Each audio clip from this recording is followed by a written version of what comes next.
But he said, ha ha! Dungeon Dragon. Rah! Good morning, good morning, good morning, good morning, good morning. First Sky Omaha Radio. Get up, get your body moving. In the morning. Hey. Good morning, good morning, good morning. Hump Day, Wednesday, April 13th. Hump day. Hump Day. Yo. Good morning, fam. Facebook user. Not putting the name in again. I don't know what that's about. I think you're over on Friends of. That's why. But good morning, whoever the fam is that says good morning, fam. Appreciate you. Good morning. Good morning. As you can see, we got Michelle Trostler in the house. That makes it the 3 Agrios today. On Hump Day. You know what day it is. And you know what day it is. You guessed it. You was right.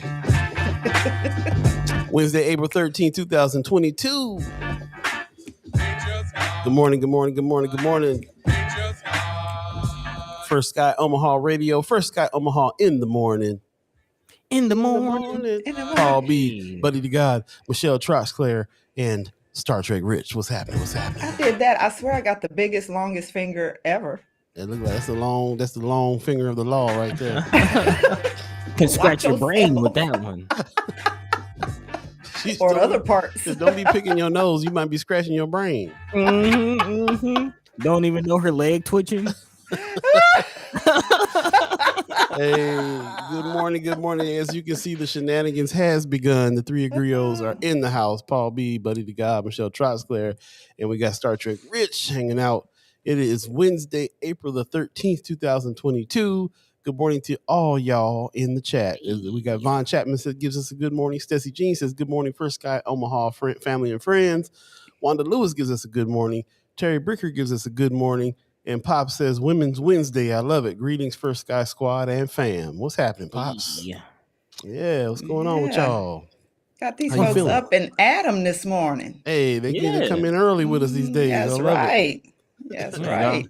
Y'all going to check out that Breakfast Club? Getting out some of that grub, getting grub at the Breakfast Club. I stopped over there Monday. Okay. Yeah. So, bro makes a vegan sausage from scratch. Cold-blooded.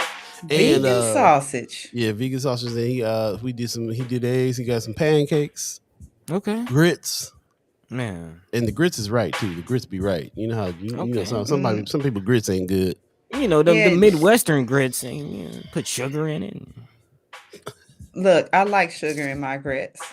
That's what I'm talking about. See? I can put a little bit of anything in my grits and I eat it. So grits and gravy, cheese grits. Okay. Scrimping grits. Yeah. Well, I don't do the shrimp anymore, but boy, fish and grits. Okay. Fish and grits is the bomb. Man, some catfish, some nice golden fried catfish. That's Itis. The Itis got that dish. The Itis got that. Catfish and grits with the chicken gravy. Ooh. And you can get it with chicken sausage or andouille sausage along with your fish and shrimp. In the grits. Andouille tastes good? No, I'm just playing. We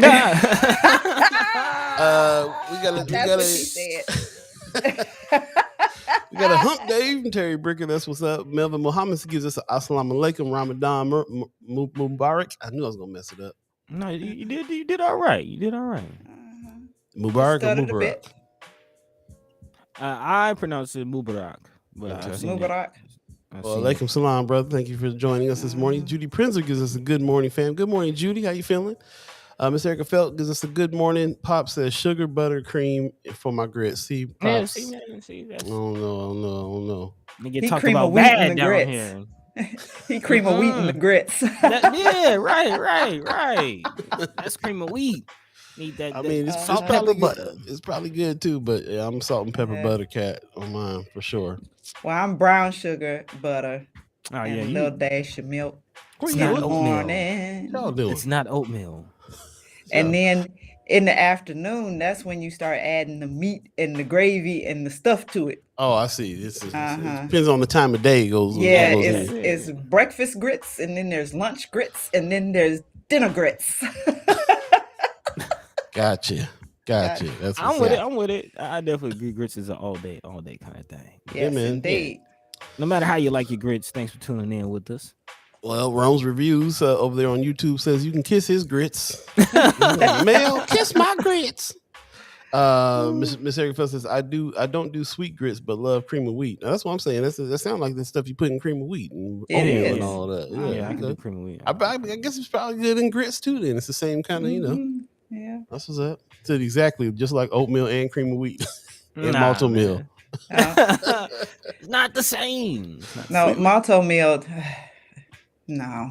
You don't like malto meal? Yes, it's not the same. No, I ate a lot of it as a child, especially the chocolate one, and now I can't choke it down. I can't do it. Satiated. Huh? I don't know what the difference is between malto meal and cream of wheat, to be honest. It's a difference. It's like a texture thing. I don't know. And is it gritty like grits? No, Yeah. it's like if you let it sit just a hair too long, it's rubber. Oh yeah. It's Oh, like sound chewing a good. tire. It like coagulates. Yeah, it's not. I don't know. Hey, somebody Facebook user just gave us a good morning with some sunshine. Again, I think if you're over on Friends of First Sky Omaha, it's not showing your name, so you might want to go over to First Sky Omaha, the actual Facebook page, and jump in the chat from there. Of course, you can also jump in the chat from YouTube, which is where Cena Hall Tibbs has a good morning from the East Coast. Hey, Good morning to you. Good morning to you. And brother Melvin Muhammad says we're here and over there. Holla, that's what's up. So appreciate you if you're over there at a party over here and over there. Yeah, we everywhere. If you're over on YouTube, give us a like and subscribe, all that good stuff. And we got our Southwest correspondents too. William Williams in the house. Talking about Farina. Ugh. Wait, Farina yeah. was the plain label brand of the cream of wheat. Yep. That my grandpa used to buy. My grandpa Tibbs. Plain label Farina. everything. That was a white box. Yeah. It just said Farina. Okay. Yeah. Miss Erica Fell says malto meal has a cardboard aftertaste. Ooh. A little bit. Lucia Rodriguez in the house says, good morning to you as well. Good morning. Coming on in on YouTube. If you're on Facebook, please remember to share the show. Really need you to remember to do that. Share the show so we can have as many people possible jumping in on the conversations today. As you can see, we got Michelle Troskler in the house. That means there will be a soapbox moment coming up in the next hour. So stay tuned for that. And she's also bringing the she in the nanigans today. So it's going down. The three agreeos. Right. That's what's up. We also are expecting Precious McKesson will be politicking with P today too. Hey. Come on, Michelle. You good over there, Michelle? Yeah, I'm trying. Well, try Trying hard. to I'm trying to share the show. Brianna Fool gives us a good morning with some sunshine. Appreciate you. Thank you. Let it in. Leah Keister gives us also good morning. Appreciate it. Thank you so much. Brianna Fool says Miss Erica Felt can't taste the cardboard if you drown it in sugar. It tastes like cardboard with some sugar on it. On the Just wet up some cardboard, tear it up, sprinkle some sugar. That's nasty. You'll be all right. That's nasty. Anyway, yes. Thank you for joining us. It's about 10 minutes after 7 o'clock. If you believe in the concept of time, buddy, what are we going to be talking about with the peoples today? Man, got a few things to get into today. Of course, if you haven't heard the good news, you must have been under a rock, man, because we've been following closely, and it looks like we got the bag partially secured, not fully secured. There's still some steps, so we'll talk about it. As far as LB 1024, again, not quite the $475 million that was requested initially, but a little over $300 million coming the way of North Omaha, if I'm not mistaken. And there's one last step to look out for, of course, the 45-1 vote, but there's still the governor's desk. Yeah. So we'll get into that and where that money is supposed to go and some of the hopes and visions for that money. And again, of course, give a shout out to the dynamic duo, as we like to call them around here. So we'll definitely be getting into that. Also, speaking of securing the bag, reparations. Ooh. Yeah, man. Still the conversation, and California is leading the conversation. Finally launching their first face-to-face meeting, of their reparations panel.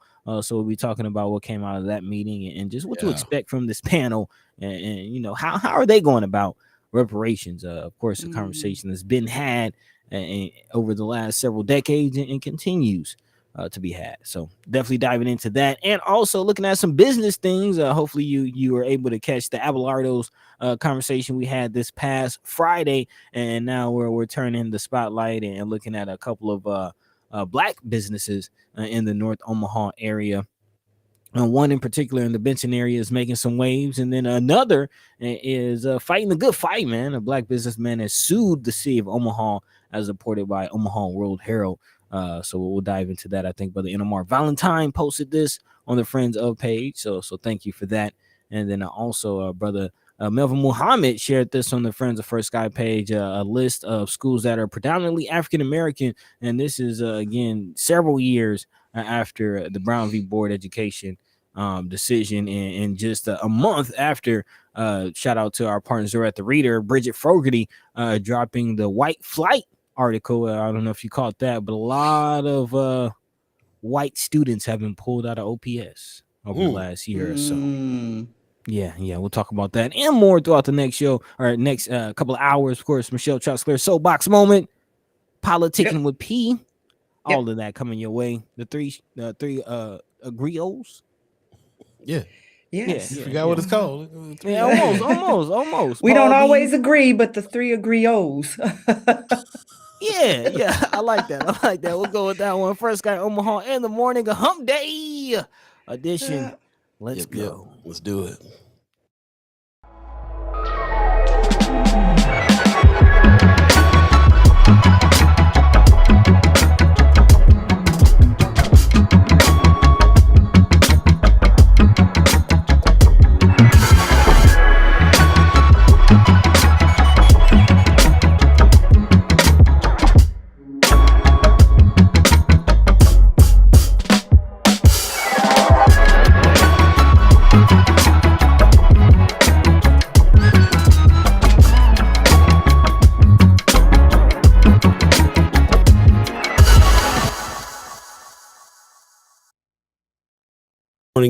Good morning. Once again, you're listening to First Sky Omaha Radio. First Sky Omaha in the morning.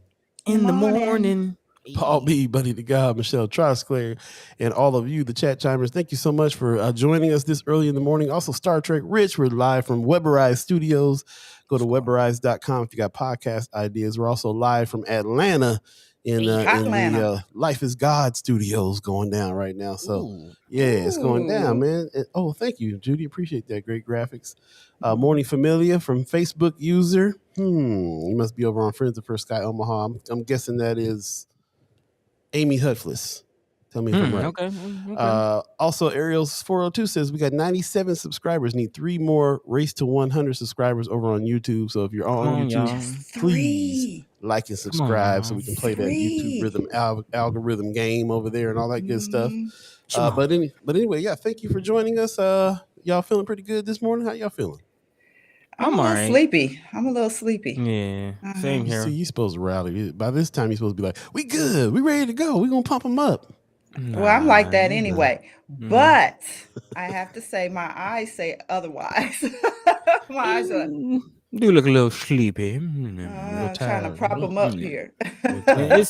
I'll be honest, man. My stomach is not happy with me at all. What you do, buddy? Well, I've been sharing my Ramadan experience, and this is my first year practicing and observing Ramadan, and I have not been breaking my fast with the good stuff at all. At all, man.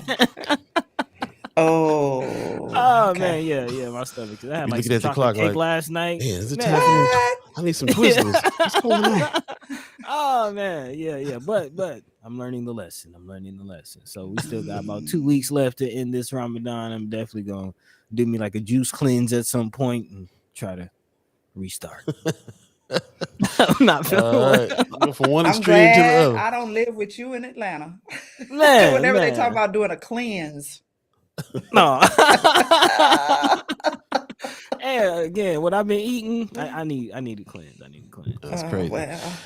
Hey, we got Josh taking the house saying happy hump day to everyone. Appreciate it. Hump Thank you. Hump day. That's right. It is Wednesday, the 13th of April already, man. We're moving right along. And you think that it's springtime, got some good weather. Omaha has been tripping this last couple days. Man, we made the national news. We got up to 91 degrees yesterday. I'm surprised we ain't all sick. Yeah, well, give give us some time. By the end of the day, a lot of us gonna be. Yeah, well, I'm already like that. Blowing all that pollen around jacked me up so bad. Can't even hardly sleep. We went from like negative 15 like yesterday morning all the way to like 112. So it was ridiculous. And then it was super crazy winds happened last night too. Man. Tornado warnings and all kinds of stuff went down, man. It was ridiculous. Miss Erica Fell saying it's supposed to snow today, y'all. You better stop cussing at me this early in the morning, Miss Erica Fell. Told you about that. Them four-letter words are not kind. Right. Didn't Omaha make national news for being the coldest in the country like a year ago? Like it was like a year or so ago. Omaha at one point was colder than Antarctica and Alaska. Bro. It doesn't surprise me. It's they said if you don't like the weather in Nebraska, wait 10 minutes. Man. That's ridiculous. You on this roller coaster ride constantly. We got our own amusement park. It's called the weather. Man. Just getting all the systems just smack dab in the middle. It's crazy, man. The wind was blowing me yesterday. See, I'm not a big person. And I was walking across the parking lot yesterday and I was like, good Lord, am I gonna make it to the car? I'm glad you didn't get jacked up when you was walking your dogs. Because your dogs pull one arm off, the wind pull the other one off, and you'd be in trouble. Well, the dogs will anchor me down if I hold on to the leash. I got one that's kind of hefty. She overweight. Black Dynamite gives us a good morning, y'all. Miss Erica Fell says children arrived yesterday in shorts because parents didn't know what to do. That's what I'm saying. Man, what's happening? Oh yeah, layers, parents, layers. Y'all be safe out there. What happens with the layers is the kids will take them layers off as soon as it gets at 92 degrees outside and then leave all the layers laying around at school somewhere. Yeah. Well, yes, they do. Yeah. That's why you send them in layers you don't care about. So throwaway layers. The throwaway layers. They're like, I'm looking all raggedy today, Mom. Yep. So why did you come home in your drawers? Where is your clothes at? Oh, no. Well, it got hot. I don't know what I did with that jacket. Yeah, it's a hot minute. She said, I had to remind them I can take off what they don't need, but I can't add what they don't have. I heard that. There you go. There you go. It's better to have it and not need it than need it and not have it. There you go. So yeah, man, be safe out there, man. It's madness. It's madness. I'm having a hot flash right now. Oh, a little inner summer moment. There you go. Well, let's go ahead and get into the stories, man. Let me know if we need to turn the camera off so you can get naked over there. Yeah. Let's go ahead and handle that while I go ahead and read this story. Oh man, but let's go ahead and kick off today's show because we do got a lot to get into, and of course I do want to make some time for Michelle and of course Precious, do her thing. But we got to talk about this latest victory. I'm gonna call it a victory, although there's still one more step. I'm gonna go ahead and jump ahead of this thing and call it a victory. Historic investment in both North and South Omaha has made its way through the Nebraska legislature by way of a 45-1 vote. 45-1, and it is only one governor's signature away from becoming a reality, coming to fruition. Talking about LB 1024, which originally is the $475 million ask created by Omaha Senator Justin Wayne. Put some respect on his name. And respect on it. Now he has some respect. And although he again did not receive the full ask, the full $475 million, there is a total of $370 million coming. So $100 million short, but we will take that. Again, $370 million in federal state dollars will go to both North and South Omaha. $285 million of which will come from the Federal American Pandemic Recovery Act, or ARPA funds, and then also $85 million will come in state funds, and all of that will go to affordable housing, small business and workforce development, tourism, and also a business park near Epley Airfield, which I feel like is one of the bigger things out of this whole situation.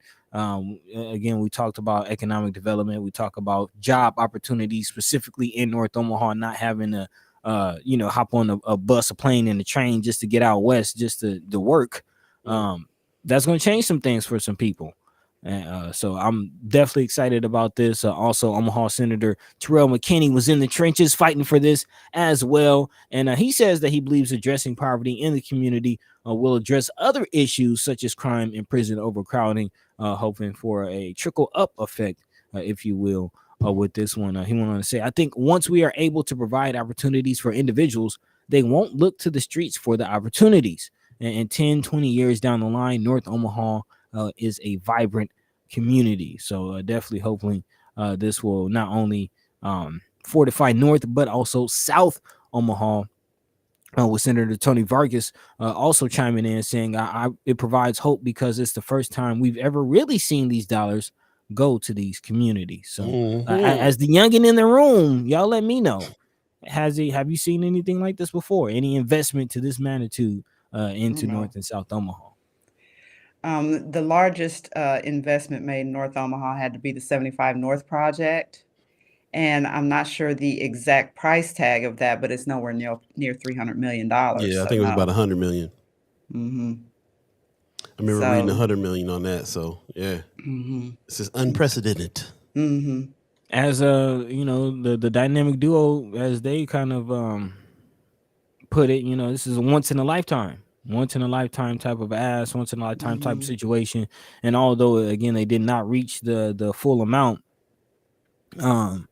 as far as the full 475, 370 is still a nice chunk. It's a win. It's definitely a win. We'll take it. We will. But also, as you mentioned, there are other steps. It still has to go across Governor Ricketts' desk. And maybe this will be we can get into this a little later on with Precious. But what are you guys' thoughts on the prospect of Ricketts going ahead and getting out of the way of this one? You asking us to predict whether or not he's gonna veto it? And you think he's gonna sign it? You think he's gonna veto it? He's gonna sign it? I think he's gonna sign it. Yeah, I think he's gonna do it. And the reason why is because I feel like almost all. It was only one signature short. I'd like to find out who that senator was that voted no. But because I think all his constituents are voted yes. Mm-hmm. There are a lot that he's of probably going to do it. A lot of Republicans who had voice support. Some that I was actually surprised to see.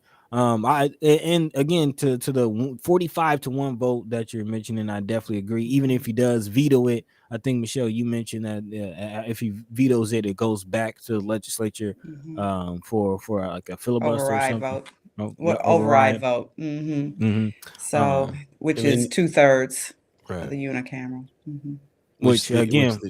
Looks like they have. Right. Yeah. Brianna Fool says Bosselman is that the one who didn't who voted in opposition? She called him out. Called him out. Did anyone abstain? That's what I'm thinking. And was there anyone who didn't vote at all?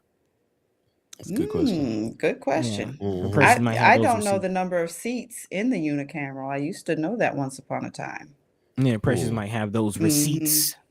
Yeah, but yeah, I although there is still that prospect of Governor Ricketts ricketing this thing up, I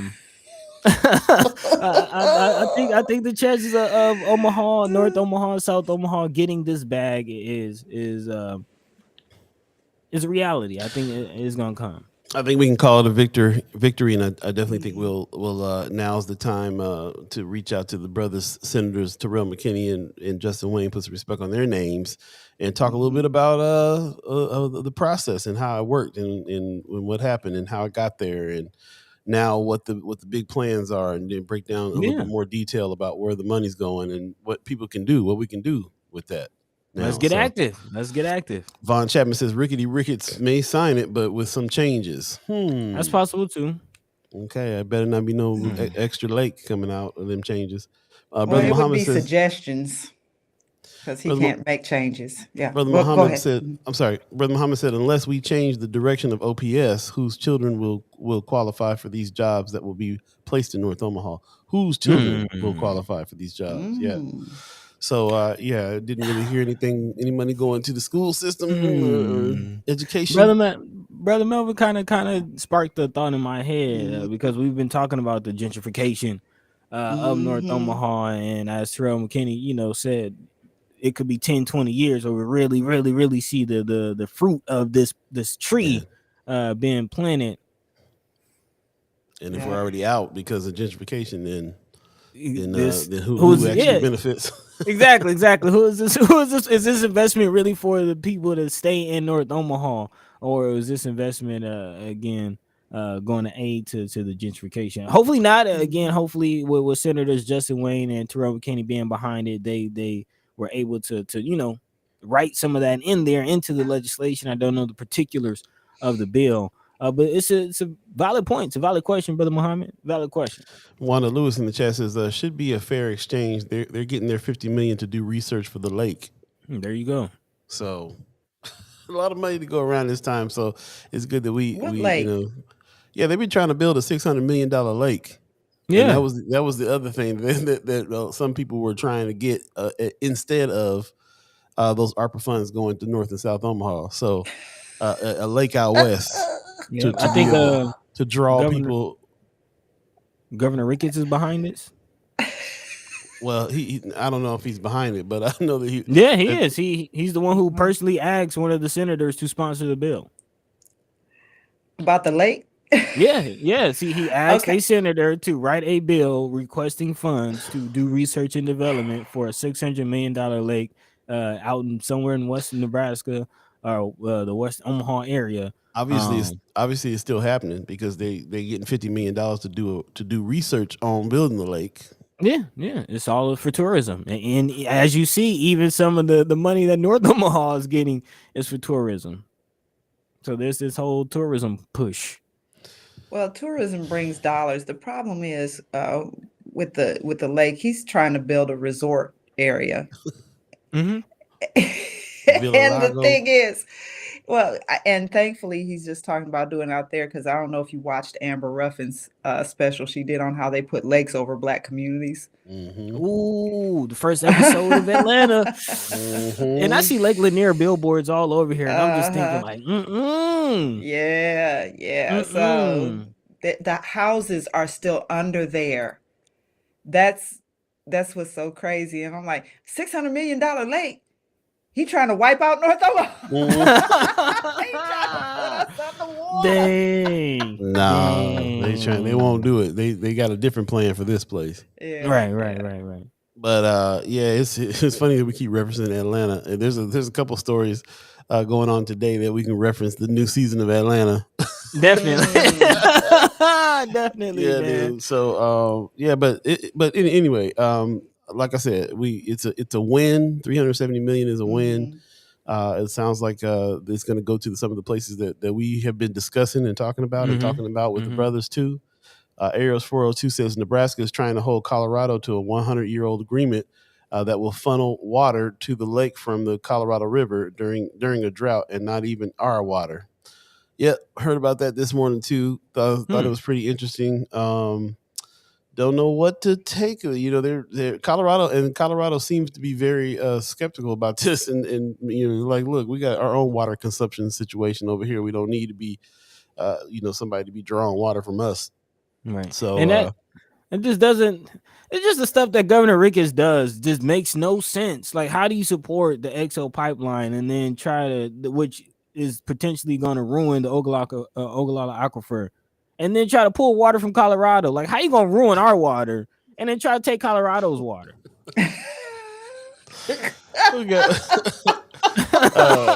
It's This the makes no American sense. way. Makes no sense. Ty Williams gets a good morning with some sunshine. Vaughn Chapman says that did 75 North actually benefit the real stakeholders in North Omaha as opposed to the potential of ARPA funds benefiting the stakeholders in Omaha? Yes and no. Yeah. I like that Best Burger and Big Mama's. They have this Yeah. great space to serve the community from. And, Metro moved in there and they're doing a lot of services in terms of education and job preparation and things like that. The housing over there, I know several folks who have benefited from the housing that was Mm. constructed. Yeah. So, as long as that it was affordable housing, and that we didn't see an onslaught of our white brethren and sistren uh, occupying those spaces, I think it did some good for North Omaha. Yeah, and there's a lot of white folks that live over there and go to Hardy Coffee and the Creighton office that's in there and all that too. So it's definitely mixed it up a little bit in that area. Mhm. But I don't. It doesn't quite feel like everybody that people have been. I don't know. I don't know if there is a bunch of people been displaced by 75 North being there. Not I don't sure. think so. No. I don't think so. I mean, those projects was pretty much vacant. It's not like they were just bustling before, they were torn down. Mm. Um, but and to Michelle's point, people have used the venue, people use the space for events, people get Yeah, married. A lot of people are getting Yeah. married there. A lot of political events have been held there that's to true. kind of boost voter registration and things like that. Of course, like you said, the small business. Now, I've seen a couple of other businesses popped up over there besides Big Mama's and Best Mhm. Burger. So I do think that I think we should really ask ourselves also, like, what type of benefit are we expecting from these things? Hmm. What is the stakeholders benefiting? What does that really look like? All right. Wanda Lewis says, "Why is Creighton's name on the building? It's confusing. They have an office. They have some kind of outreach office over there that a lot of the students you'll see. Excuse me, students coming in and out of. Also, Black Dynamite says, also, buddy, I read a thing last night that said the foster parents from the first episode of Atlanta was a true story. Oh yeah. Yep. Yeah, that's a Oh, true I story. didn't know. Yeah. I thought that was definitely. There was a whole bunch of stuff about that scene, about those That's a true scenes story. that they pulled from Truth, right? Yeah. Um, The lake, that's a real lake. It's Lake right. Lanier. Mhm. Going back to 75 North real quick, though, I'd like to put it to the chat before we move on. Mhm. Do you feel like 75 North benefited North Omaha, or do you feel like it didn't benefit North Omaha? What are your thoughts on what now that we're a few years away from it being built? And what do you think about it being there, and replacing what was there before, and so on and so forth? Let us know what you think of that. I'd like to know. Like to kind of do a little survey on that. Yeah. Mhm. In the meantime, it's 7:33 right now. If you're just tuning in with us, we're First Sky Omaha Radio, First Sky Omaha in the morning. In the morning. In the morning. Paul B, Buddi3 Da Gawd, Michelle Troxclair with the harmonies, the three agriots in the house. We're talking about the ARPA funds that just got awarded North and South Omaha. The brothers Senators Terrell McKinney and Justin Wayne put some respect on their name. Can call it a victory. $370 million for North and South Omaha. It's got to go to the governor's desk to get signed, and then it'll go into effect. And we need to then we'll start Mhm. talking about what to use it for again, or what it's supposed to go to now, and all that good stuff. So thanks for joining us. Thanks for tuning in with that, buddy. Would you like to jump to the next article, or would you like to go ahead? And I know that we have a special guest coming in pretty soon, so just timing wise, want to go to a break, or you want to jump into the next, or you want to continue talking about this? What's on your mind over there?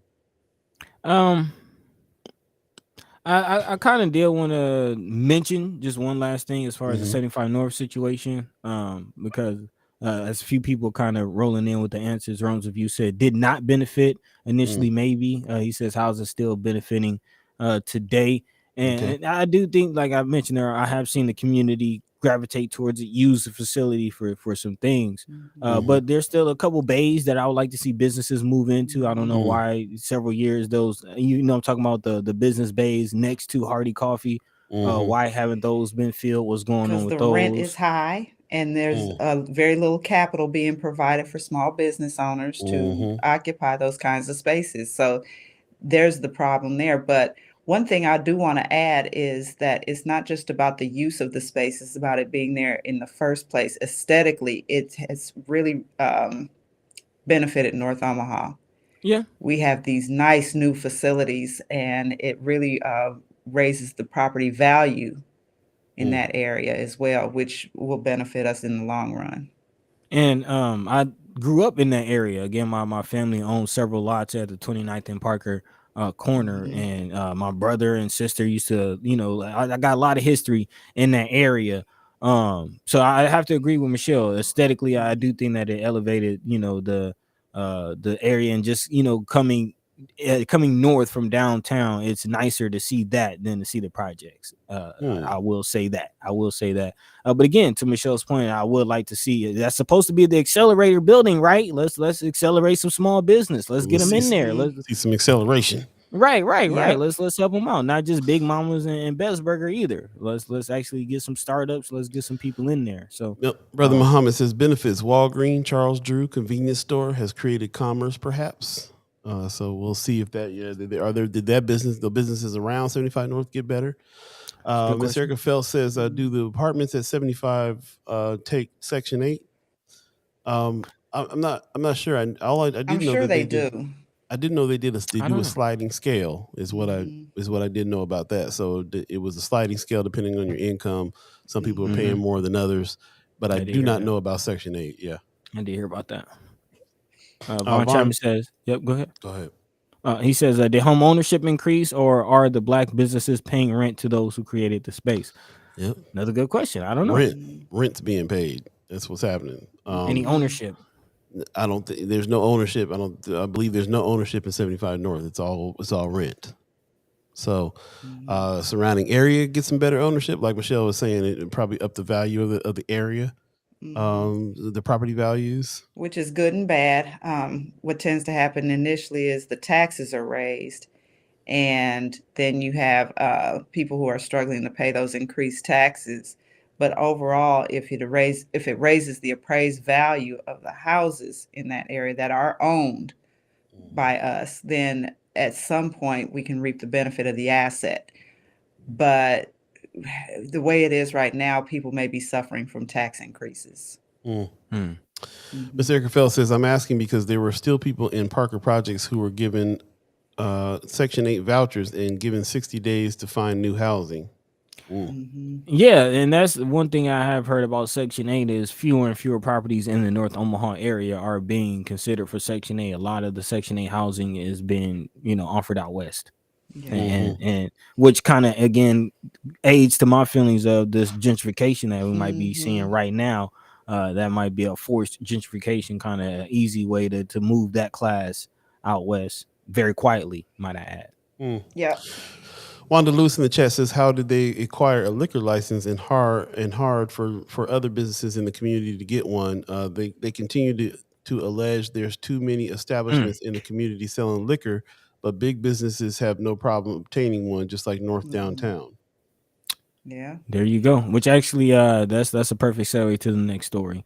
Talking about this black businessman that's suing the city of Omaha over bidding practices, and that goes right along with this $375 million investment, and specifically the business park near Epley Airfield. Because if you remember, we had a conversation recently about the development of Epley Airfield itself, and the hundreds of millions of dollars that's expected to be poured into that project over the next couple years as they expand that.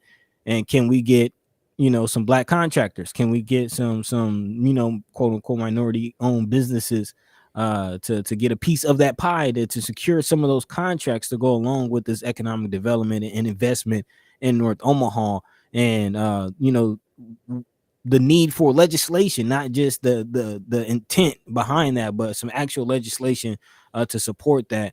And this latest story is definitely a cause for that. A black businessman whose cleaning company is based in North Omaha has recently sued the city of Omaha, alleging wrongful bidding practices that discriminated against his low top-rated bids in favor of white-owned companies. Rodney Johnson, who is the gentleman, filed a federal lawsuit last Monday against the city and current former employees of Parks and Recreation Department, seeking damages of $5 million. This is all the culmination of a tumultuous 16-month bidding process. Again, 16-month bidding process for custodial services of parks facilities that was rebid twice. Johnson's company, BJ's Fleet Wash, was hired, but Johnson alleges in a lawsuit that the city sought to fire his firm as early as 45 days into the job for what he considered bad faith work complaints.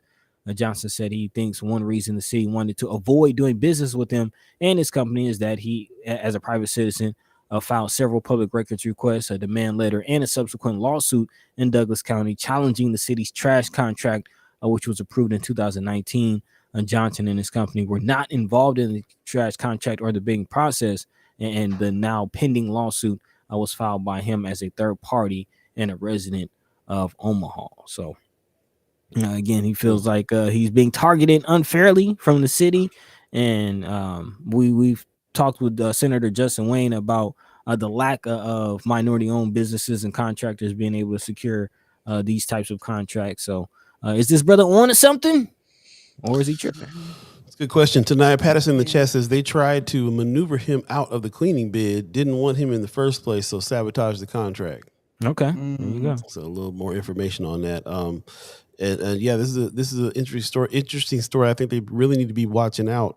This is kind of a cautionary tale of what happens when you're a business and you try to go for these contracts. And also, I'm kind of glad he's standing up for what happened to him on that.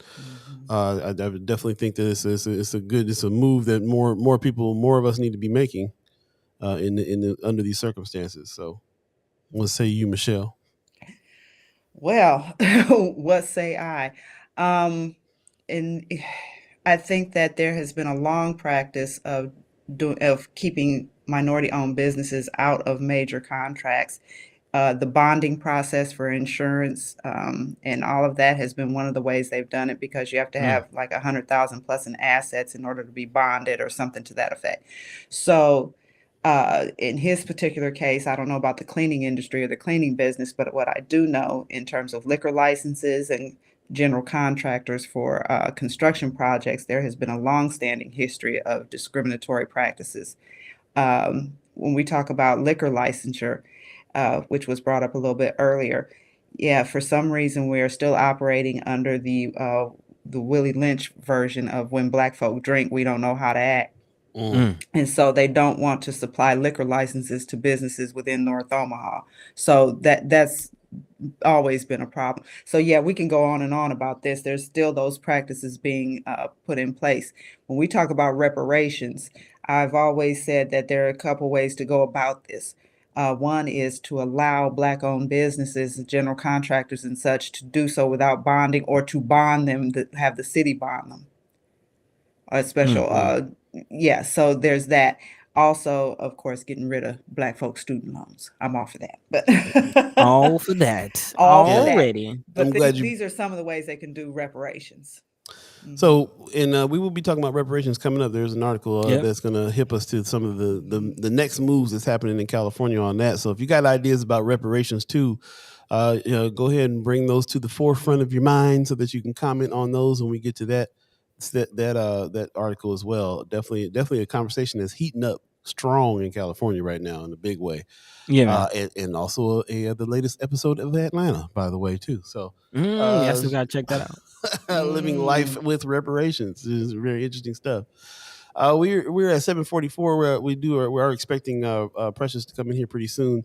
I just wanted to jump into the chat real quick for a couple of things that's being talked about. First of all, Mark Manor says, I just got done eating at the breakfast at Black Coffee, and it's the best deal in town and so good. They were talking about applying for grants, and I hope they get some. That needs to stick. So appreciate you going and checking it out, man. And supporting over there for sure. If you guys don't know, again, the Breakfast Club is happening. North Omaha Breakfast Club is happening, and it goes from 6:30 to 1 now over there really, there's no breakfast places in town anymore. Just about, I don't even know where where you can go get breakfast hardly anymore. So, definitely go check them out. This is their latest thing. We've been talking about the black coffee closing down. There was in fear of closing down just because of needing more support, more business. So, this is their latest collaboration and their latest campaign. And they've changed hours around, and they're serving breakfast now, and it's bomb. So I went over Monday and checked it out myself. Yeah, it's bomb. Get down. So appreciate you doing that as well. Also, Black Dynamite in the chat says this also makes you have to ask, well, why do we continue to build spaces for businesses but can't fill places that already exist, i.e., 75 North versus the spaces up by Target on 72nd in Sorensen. Very interesting. Down the line here, Miss Erica Fell says, I live down the street off 72nd. There are units at the Sorensen Mall or whatever they call it, and have never been leased. Entire small buildings that are in the middle of the parking lots never leased. I wanted to bring that one up because about 6 or 7 years ago, I was working with a brother I call SW1, who had a business and we were looking for business space. Business was thriving. We just wanted to move it out of the basement into some spaces. We went over there, and they were telling us some crazy rent prices. They be cracking. It was like $3,700 a month for a 500 square foot box. That's ridiculous. It was insanely crazy to the point where I was like, they're just telling us that because they don't want us in here. Them very same units we're looking at still vacant to this day. Yeah, 7 years later. Because no one wants to pay that, and they need to adjust rents based on what the market will bear. It is obvious that that's not what the market will bear. So lower the rents. They'd rather leave them vacant. That's what's crazy. Right? Is that intentional? Is that you? Is that? I feel like it is at this point. Why in the world would you leave them things vacant all this time? That is a great point. Was that Black Dynamite? It's a great point. Yeah. So. And that, there's a lot of that kind of stuff. There's a lot of places around that could be renovated and used. There's no shortage of spaces if you got a business and you want to get in somewhere. It's just, can you afford it? It's just like housing rent and all that. So, Mr. Eric Phil says, I tried to discuss childcare openings in one of the small buildings, and they said they refused to build to suit. They don't want childcare there. It's like they want something specific in there because I've heard of several businesses that tried to get in there. The only ones I ever saw over there was Radio Shack, which closed down back in the day, and the Army Recruitment Center. Yeah. Anything else? Let them fix their stereos and go to the Army. That's about it. That's about it. Hot mess, man. I don't get it. It's the hottest of messes. It's the hottest of messes. Services. Yeah. None of that. Not good at all. It is 7:48 right now. If you believe in the concept of time, and it is now time for us to be politicking with P. Precious McKesson in the house. Good morning, it's Precious. In the house. How you doing this morning, Precious? I'm a little tired, but I'm here. Join the club. We tired up in here. It's the tired club. It's the tired club. Yeah, I thought I'll try to be grown last night. Went out. Oh, did you? You went up on a Tuesday? On a Tuesday. You're paying for it, huh? I'm glad you didn't blow away in all that ridiculous wind last night. I know. No, what was funny is that we were there. Hold on, my camera's a little fuzzy. We were actually there when the sirens went off. When the sirens went off? Drunk in the club.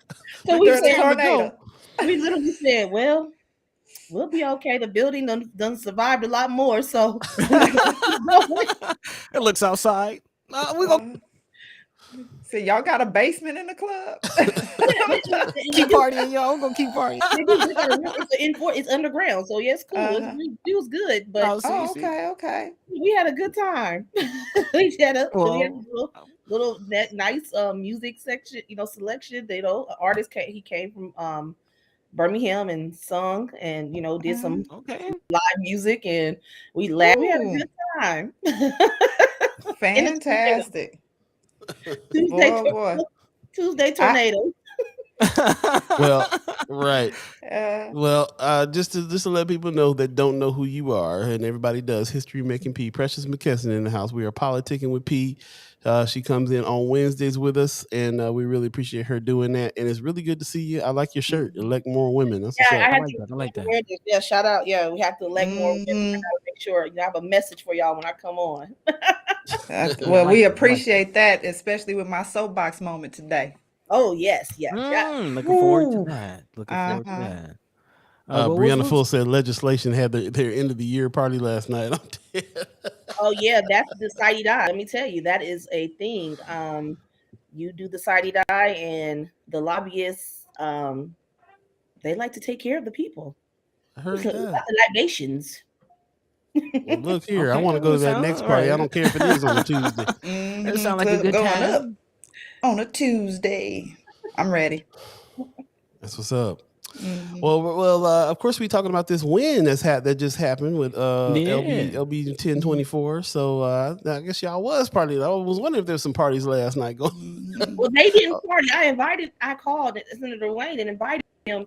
And he said he made it to Omaha after Saturday. So I think I think yesterday he said it was a long week. I said, well, it's only Tuesday. He said, I know.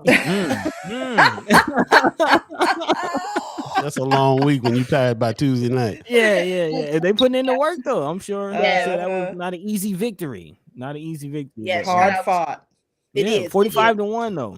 Mm-hmm. I actually was wondering, did you have the receipts on that vote, the 45-1? Did anyone abstain from that? Do you have access to that? Because I think Brianna Full let us know who was the one that that voted, that said nay, the single nay. She said, "Mm-hmm." Naysayer. You go to naysayer Yeah, right Bosselman. here. Bosselman. Oh, yeah, I mean, yeah. Yeah. It's The always going to lone be nay. one. Yeah, Bosselman was the only one, and the ones who did vote for it was out there.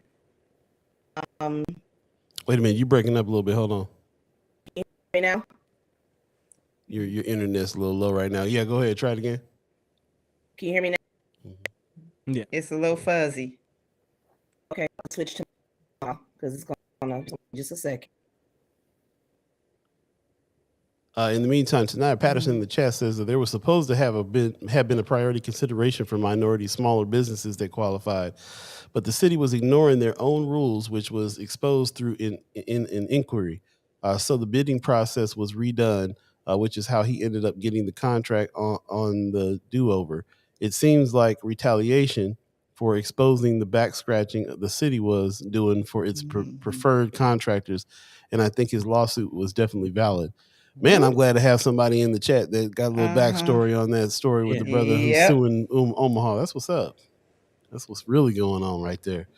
We're gonna go ahead and let Precious get going there before we get back. Look like she's coming back in now. So there we go.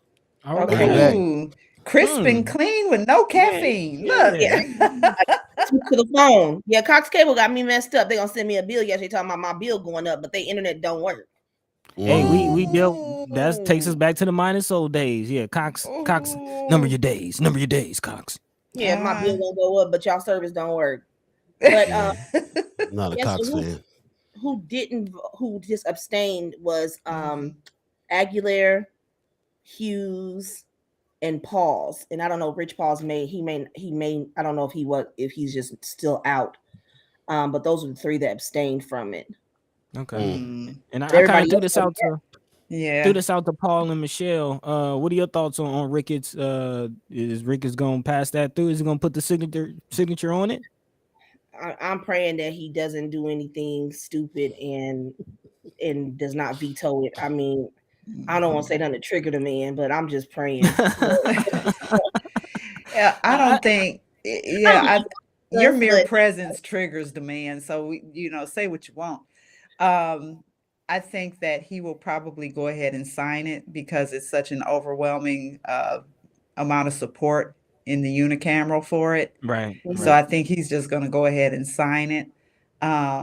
He may have some negative things to say, but I mean, and it's a good thing. I mean, I think if I'm not mistaken, this is the biggest amount that any state senator has ever did, like in one one wop of money. Wow. And so the fact that Senator Wayne and Senator McKinney came together on that, I mean, this is really what we should be seeing. We should be seeing senators, not only senators, we should see community members coming together and saying, how do we work to get the biggest amount of the pot instead of being divisive? But there's so many, you know, one of them could say, well, no, I can handle this, but they did this together and they worked together. And not only them, shout out to their teams, because they have people behind the scenes who work in their offices who are assisting them with this. They do all the hard work on the mic, but there's work that's being done behind the scenes to make sure that they are able to grab the data that's needed to make sure that they are able to call senators and find out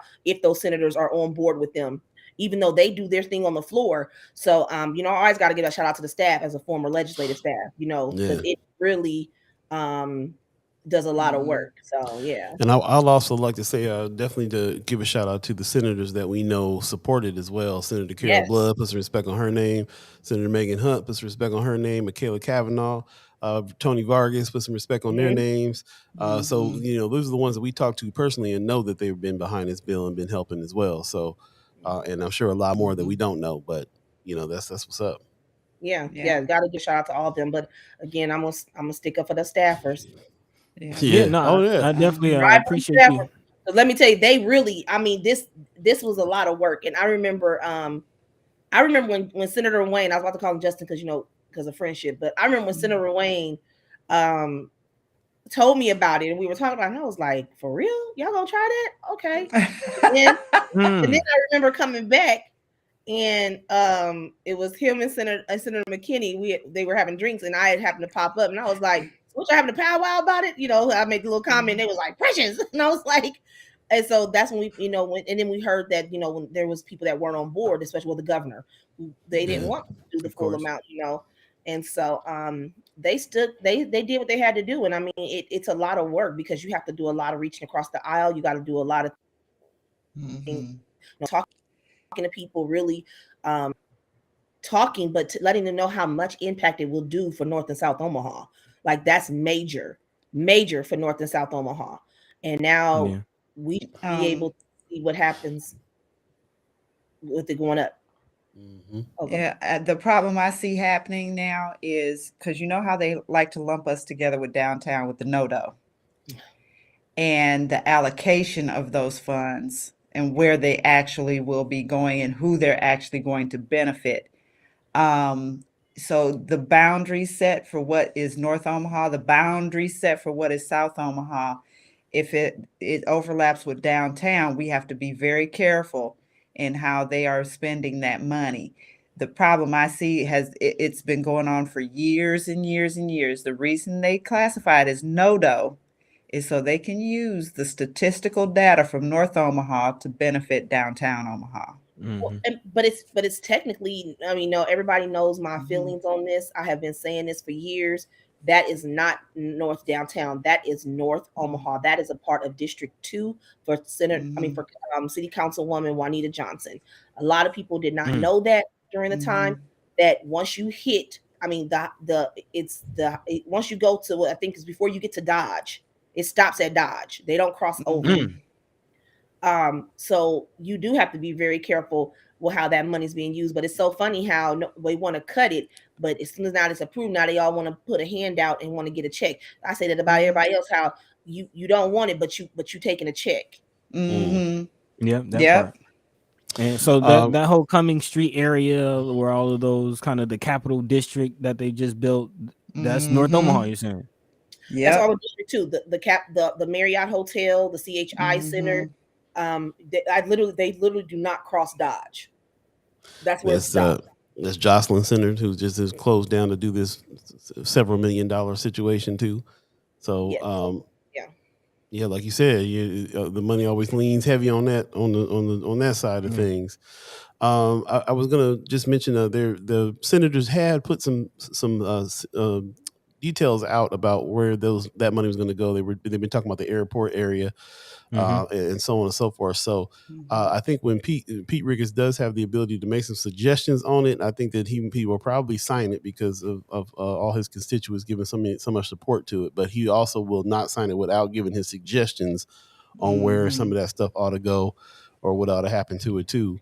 And so that's still a little bit up in the air about how that's going to lay out, I think. Well, we know we ain't getting no lake in the middle of North and South Omaha, so y'all ain't... Nah, that part. Even though they would love to drown us, they really would. I'm saying, be glad we ain't getting the lake over North Omaha. Yeah, that part. I wanted to hop into Brother Von Chapman's comment real quick. He says, as an OG from North Omaha, Senators Wayne and McKinney are being congratulated for their leadership with this bill. Now the real work begins, and I think that kind of goes along with your kind of comment, Paul, as far as where is this going? How do we get a part of the conversation? Have you heard anything, Precious, about any plans moving forward, any forums or anything coming from this? No, I have not. But I mean, since they are a part of the Democratic Party, definitely would like to, as the executive director. Go ahead, toot that home. I'm going to pull something together because I would really like for them to I know they've done stuff before with me even coming back, but definitely would like for them to pull more together. And I know they will most likely start getting community input a little more and say, okay, this is what looks like, and be more not just be open to know so people can understand it. I think that's going to be the one thing is going to be the communication piece, because we for many years, and not saying for many years, we've gotten so much stuff or little things that have happened. Then once it gets approved, then we don't hear nothing else about it, and things start popping up. You're like, who's over there? How did they get involved in that project? So I'm very confident that both of them will be very much so. I'm sorry. Getting out information to everybody and having forums, but definitely want to do something with them. Okay, well, you get any information on that forum? Like to be at that table. Hey, I just want to remind everybody it's 8:01 right now. If you're just joining us, and if you believe in the concept of time, you're in the second hour now of First Sky Omaha in the morning. In the morning. We got the harmonies going on. Paul B, Buddi3 Da Gawd, Michelle Trosclair, Star Trek Rich, and we are politicking with P right now. History making P, Precious McKesson in the house. We're discussing the victory here of LB 1024 that our brother senators Justin Wayne and Terrell McKinney put some respect on their names. Got passed $370 million for North and South Omaha, and now the question is, where is that money going to go? Like Von Chapman in the chat says, the work now, the real work begins. I want to thank everybody who's joining us and chiming into the chat, everybody who's listening over on the YouTube channel. Like and subscribe over there. And also, if you're on Facebook, please share the show on your page so we can get as many people talking about this as we need to. We have been in discussions about where some of that money should go. The brother senators came on. They were our very last guest of the last season. And they put it to us because they know this is a discussion group. Where it is that we would like to see some of these funds go to. We had a lot to say about it. One of the things that stuck out of my mind was us talking about maybe buying up all the land that the land bank has so that we can do some things with it. So there is some small business stuff that is going to go to land that'll go to. It is the airport. I keep hearing about construction and things around the airport, and also upgrading the airport. There's supposed to be a lot of business leanings, according to what they want to do. There's a lot of small business help and more employment and stuff like that that's going to come out of this money. Let's get back to talking about it, because what Precious is just mentioning is that the brothers will probably get together and have some community forums and ask and talk and figure out where this money is supposed to go. And of course, we need to be speaking up, talking about it, because there's people like Pete Ricketts who still needs to sign this, and there's other senators who still want $600 million lakes and all kinds of stuff that still want that money to go somewhere else. So we definitely have to speak up on that ourselves. And if I do have a suggestion, since we politicking with P, and maybe she could throw this out there.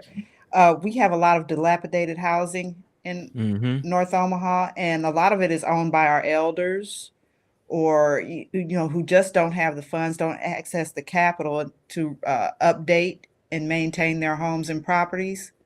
And so we got elders whose furnaces are 40 years old, who a lot of times don't have heat during the winter. Those types of things. I would like to see some of those funds go to some of these houses that are owned by our folks already, to help them update their properties and bring up the value of those properties, and to take care of maintenance things that need to be done. And to help them out with the taxes on the home too, maybe. Yeah, yeah. So Yeah. if we could look at that, I think that would definitely help the not only aesthetically North Omaha, but help raise values for building and all of that for families. Yes, and I will just say this: Mhm. you talked about furnaces and helping with furnaces. There is a program through Habitat for Humanity, with their weatherization program. I'm tongue tied. Weatherization. Yes, Mhm.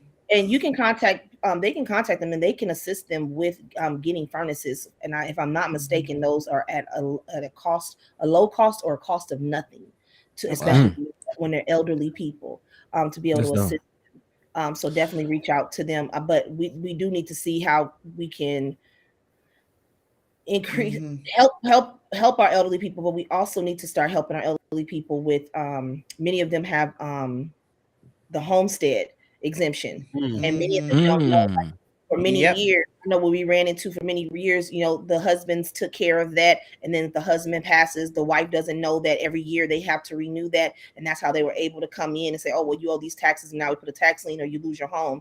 So we need to do a better job of really making sure those who have those homestead tax exemptions are getting that paperwork in yearly so that their taxes are covered. Can Man, we that's get rid of the important. yearly submission for that? I thought it was once you turn 72 is how you qualified for it. It's not like they're going backwards in age. I think once you qualify for it at age 72, the only thing that should stop it is your death. Yeah. And not having to renew it every year. That seems like an Yeah. extra burden that's unnecessary. I have to research. Red tape. Wonder if it's because I don't know. I have to look into that. I don't know if it Mhm. comes from federal funds. I think it might be federal. It Funds sounds based. Mhm. it sounds like a business that could be started here, Mhm. where there can be some people that put a business together that helps these elderly people with their home situation and can funnel some of Mhm. those funds. Distribution is going to be a huge thing. Wanda Lewis in the chat is bringing that up. She says the distribution process will be another issue. Everyone Mhm. will want to take the lead on the distribution process. So that's very interesting. Also in the chat, Brooke says, yes, I'd like some of those funds as a North Omaha homeowner of an older home. Yeah, that would definitely be Mhm. able to help out keeping the home. That's what I'm thinking too. There's such a big effort to that gentrifiers or colonizers is what I'm going to say. I'm not going to say Mm-hmm. gentrification. Colonizers will Mm-hmm. go around and try to talk people out of talk people into selling their grandma's house and stuff like that. And Mhm. sometimes it's hard for the younger folks to hold on to them houses that are seeing this picture and don't want to sell. So Mhm. anything that might be able to help that, even just a flat, give them some money to compensate to entice them to not sell. They know they can get a whole bunch of money from selling right now, but stay in your home, keep your home. Here's a chunk of change here that'll help you upgrade it and do your thing. So Yeah. might be a Mhm. good thing to talk about. I Pay just off had back taxes. Pay off There you anybody who's go. delinquent in all their of that. property taxes, pay off back taxes. Because this is how a lot of people are losing their homes. Yeah. Mm-hmm. And it's purposeful. They raise the taxes where people on fixed incomes or people who are making $10 an hour or less cannot afford that increase. Right. I And wanted to so here we have, yeah, go ahead. I want to round back to something that we was talking about that actually popped up when we were talking about the 75 North situation and displacement, because as we talk about people getting, home ownership, people already own their homes. We already know that's one thing, but also a lot of people are trying to get into home ownership. And Precious, you mentioned Habitat for Humanity. Want to remind people that Habitat for Humanity does have a program that's kind of assisting with financial literacy and things like that that leads to home ownership. So look into that. But I specifically wanted to get into the people who lived in the 75 North area and people who are getting Section 8 and the new apartments that they built kind of in the Cherry Hills area. Somebody had mentioned that, if I'm not mistaken, that's a lot where a lot of the Section 8 people were going. And I wanted to talk to you about this, Precious, because I had a thought.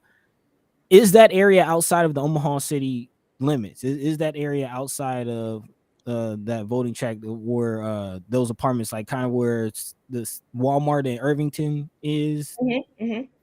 Or is that area outside of because I almost feel like, are they purposely moving people outside of city limits, especially people from North Omaha, outside of city limits to water down the vote? No, it's still city limits. I mean, only thing Mhm. it is that it's just not in the district that you have a high representation. But we got to understand too, in Omaha, we're scattered throughout the city. Now, what happened? We don't have enough affordable housing in North Omaha. But my thing is, and I say this, and I know people might say, I don't feel that Black people have to just stay in North Omaha. If they want to live somewhere else, they should be able to live somewhere. But we do need to have quality housing if people want to stay in North Omaha. So I think what happened in this case, when they first shut down the public housing in those areas, though the I think it was Omaha Housing Authority and the Douglas County Housing were able to give people moving packets. And then a lot of people moved into scattered site housing. So you saw people moving to Valley. You saw, I mean, they had housing wherever their packets could be used, they moved to those areas. Then you see more apartments being built in that area. See, I grew up in that area. I should say I didn't grow. I moved over in that area when I was like in the 8th grade, going to high school. And so right there off of Blair Highway, that was nothing but fields. So I think what happened is that, people started seeing the money. Hey, and people can live there. So say that again. You kind of frozen. Yeah. Oh, say that again. Like, you're back. You good now. So people started moving out to those apartments in that area. Now, it just puts you in another area of where you voting area. But I don't think it was intentionally done. But when you start to move groups, and somebody just mentioned that when you start moving communities, like many people that lived in those areas lived there for many years. They raised their children, and then they had grandchildren. And they did build these relationships where if maybe mom lived next door, was working late, you can go to the neighbor house and wait for mom to come home. They did move those communities. And so when they started to talk about the new project that's coming down further down by Daly's, they had to talk about it. The one thing I always felt that those people who lived on that property should have had the first right to refusal. They should have asked them first. And then they said, oh, well, we couldn't keep track. And I said, okay, that's understandable. But who do you make responsible to make sure that you're able to track these families when you move them out to another area to redevelop so that they could be able to come back? And especially, and I told them, I said, especially if they have little kids, you should be able to partner with OPS and be able to know where they're living at based off of who their name is, because they're in the system. So we have a current address. You should have a current address if a student is in the public school district. So that's something that we, like someone said, they got to watch out for that. When you start to move people in Spencer and in Southside, you need to have someone who specifically their job is to make sure that they have a communication with those families. So when those developments are completed, those people who have lived there, who have raised their families, should have first right to refusal to be able to live in a new home. They should be able to have that option.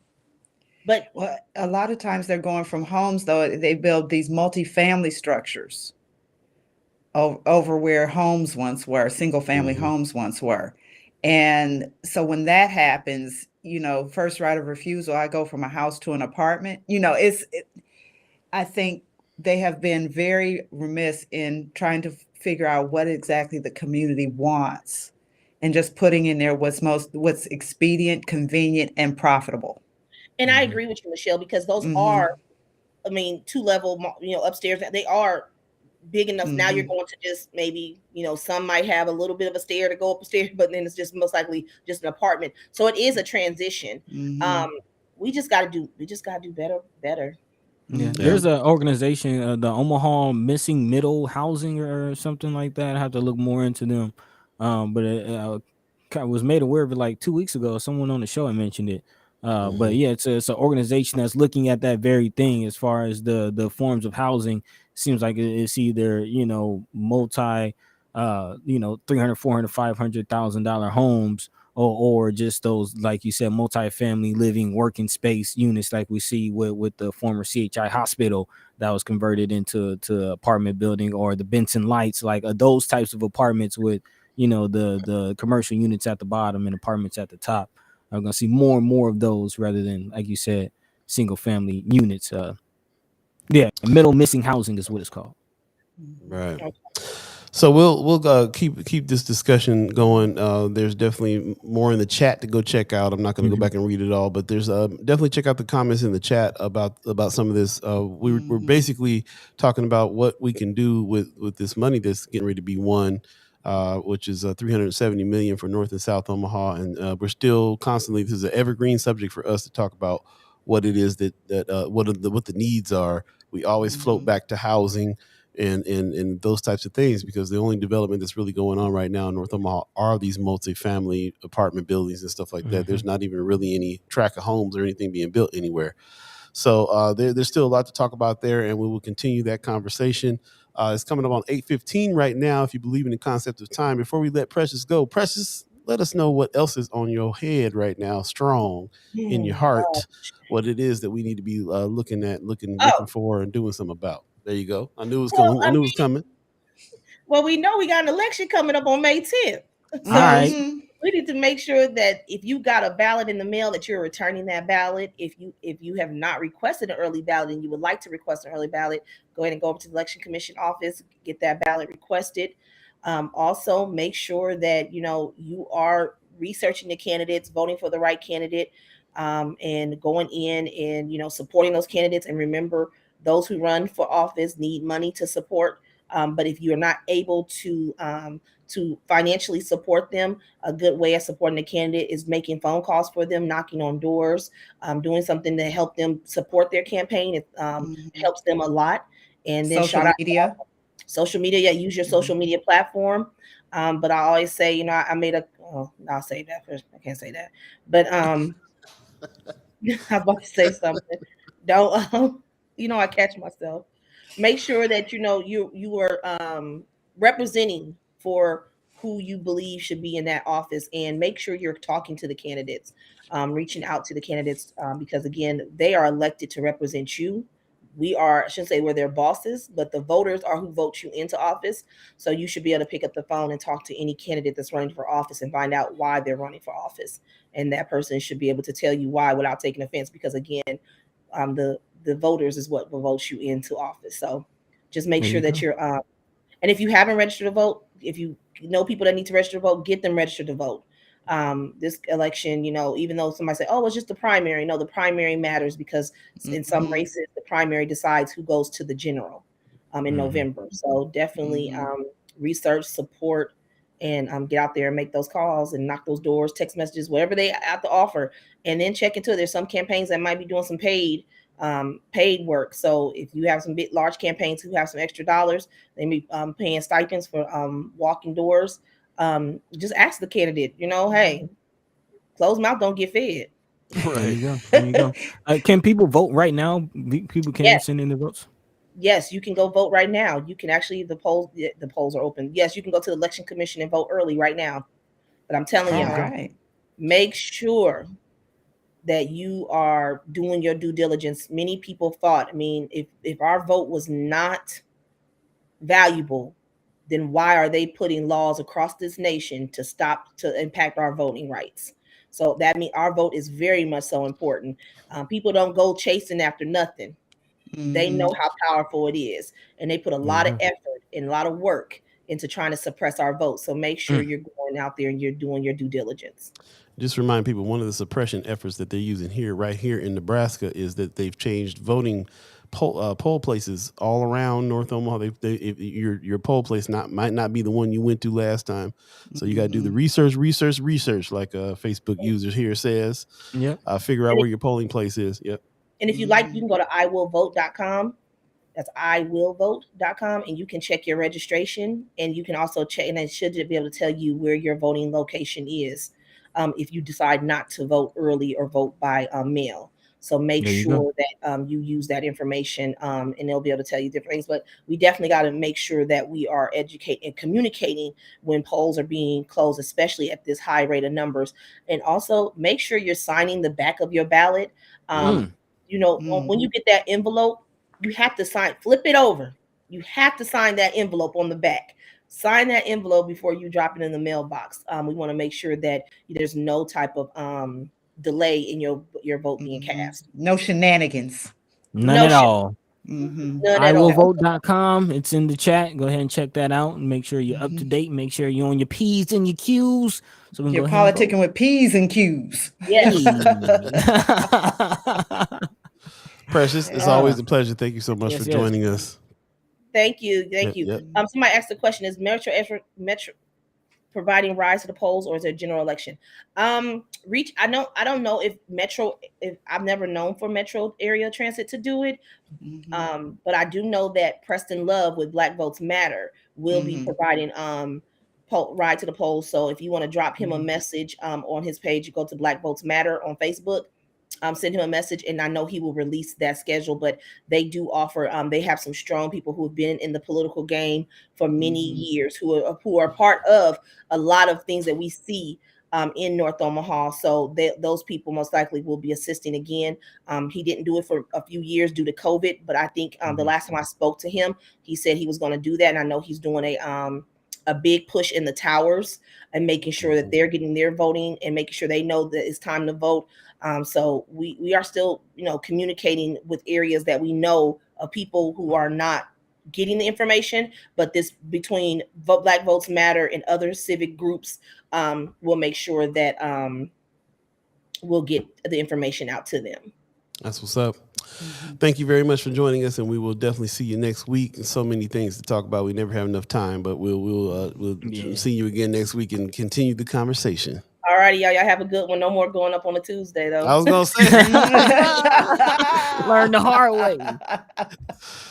Ladies and gentlemen, Precious McKesson, Politicin with P. Thank you very much. See you. Have a good one. Peace. Politicin with P is going down. You're listening to First Sky Omaha Radio. First Sky Omaha in the morning. We'll take a quick break. We'll come back. Stay tuned. Michelle Trosclair's Soapbox Moment is coming up next. It's going down. Yo.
What up? Welcome back. First Sky Omaha Radio. First Sky Omaha in the morning. Y'all way late on that. Wait, I was way asleep. No. All right. Wake up there, Mr. Michael Scott. No, I was playing. You're listening to First Sky Omaha Radio in the morning. Paul Beeee, Buddi3 Da Gawd, Michelle Trosclair, Star Trek Rich in the house as well. 8:23 right now, if you believe in the concept of time. Thanks for joining us and sticking with us through the show. Please share the show if you are on Facebook, and if you're on YouTube, like and subscribe. Really appreciate that if you did that. Before we get to Michelle Trosclair's Soapbox Moment, it's time for the Starfleet Daily Meditation. Buddy likes to call Trekkie Words of Wisdom. Today is by Jean-Luc Picard. The first speech censored, the first thought forbidden, the first freedom denied, change us all irrevocably. That's the truth. So true. So true. Man. Jean-Luc Picard, the man. So appreciate that. That comes from Weberized.com. Definitely check out Weberized for podcast ideas, and they get your podcast taken care of. They're the experts. Weberized.com. Thank you, Star Trek Rich, for your Starfleet Daily Meditation for today. Very applicable always, for sure. So the first speech censored, the first thought forbidden, the first freedom denied, change us all irrevocably. Jean-Luc Picard. There it is, your Trekkie Words of Wisdom. So thank you for everybody that's back and chiming with us again. Let's see. Mark Manor says that third in the morning is throwing us who sing along off. Okay, so Michelle, he's telling you got to get into the pocket here because he throwing the people off. I have been told that many times before. I remember Felicia, when I was humming along with the rest of the wordsmiths, she did one of these numbers. She said, "No, this is what you're doing. This is what you need to do." Oh my God, that's hilarious. Well, at least you know yourself well. That's what's really You going know on. what? And I don't care. Oh, So, you know what you really do. You may not sing, but get your soapbox on.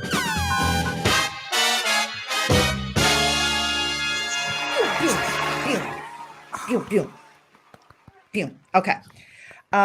This is stemming from this never-ending story that seems to have crawled into our souls and under our skin and is turning us all into aliens. I don't know. Anyway, the Will Smith and Jada Pinkett Smith saga seems to never go away, and I have been asked to chime up on some things associated with this. And the only reason I am is not because I care about Will and Jada Smith in the least. I don't know these people personally. What goes on in their marriage, I don't care. But they are in the public eye, and so that the things that go on with them do have an effect on the general public.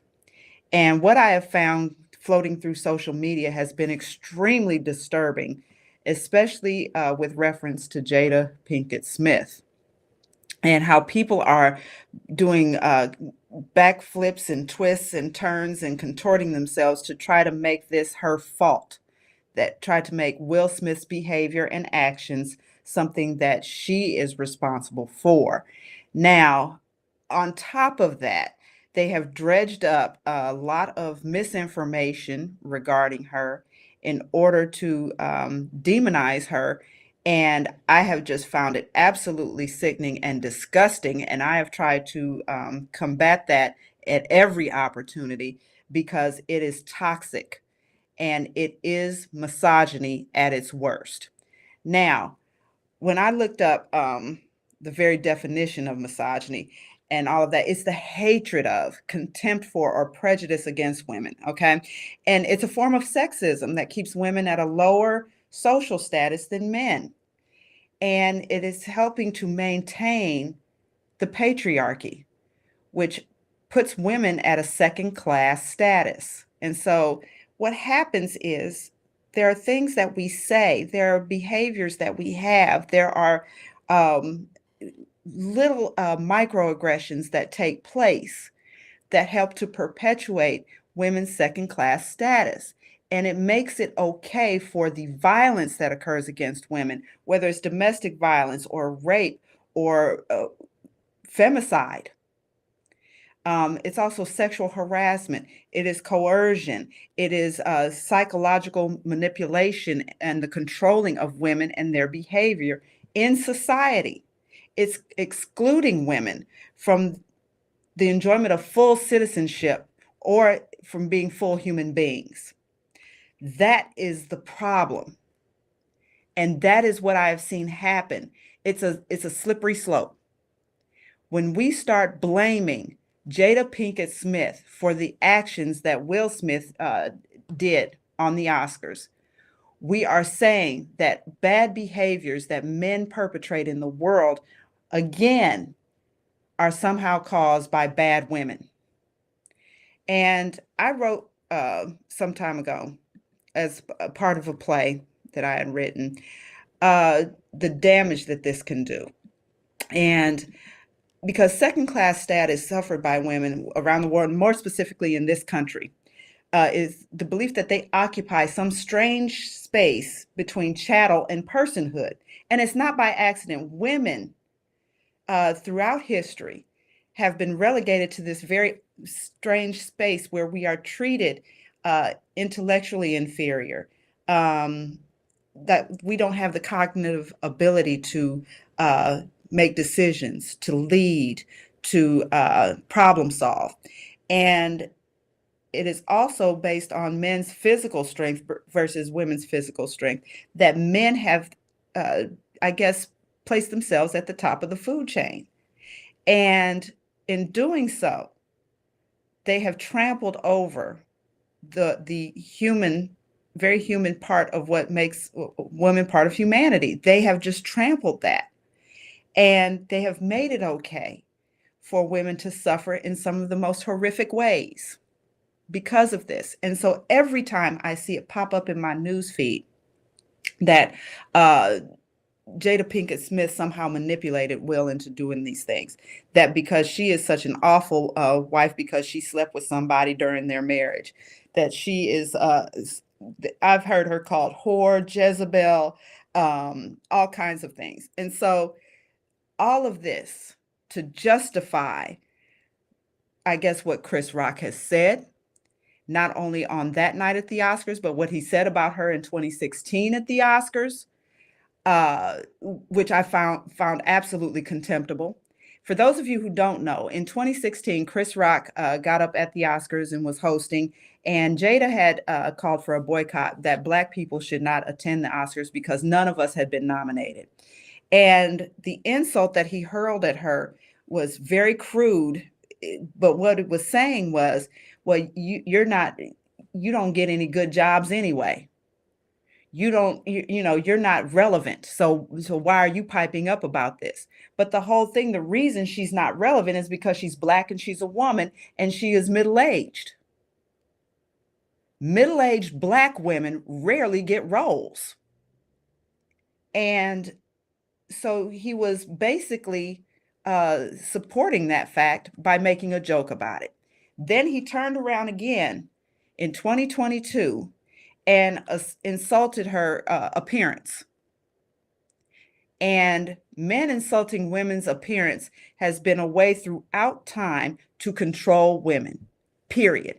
Second of all, as a Black woman, we have suffered throughout history here in this country, as we have been told we are ugly because of our hair. We have done horrible things to our hair in order to fit in, to pass, to be acceptable in society, in a white society. And we have been told by some of our own, we've been called bald-headed if our hair doesn't grow.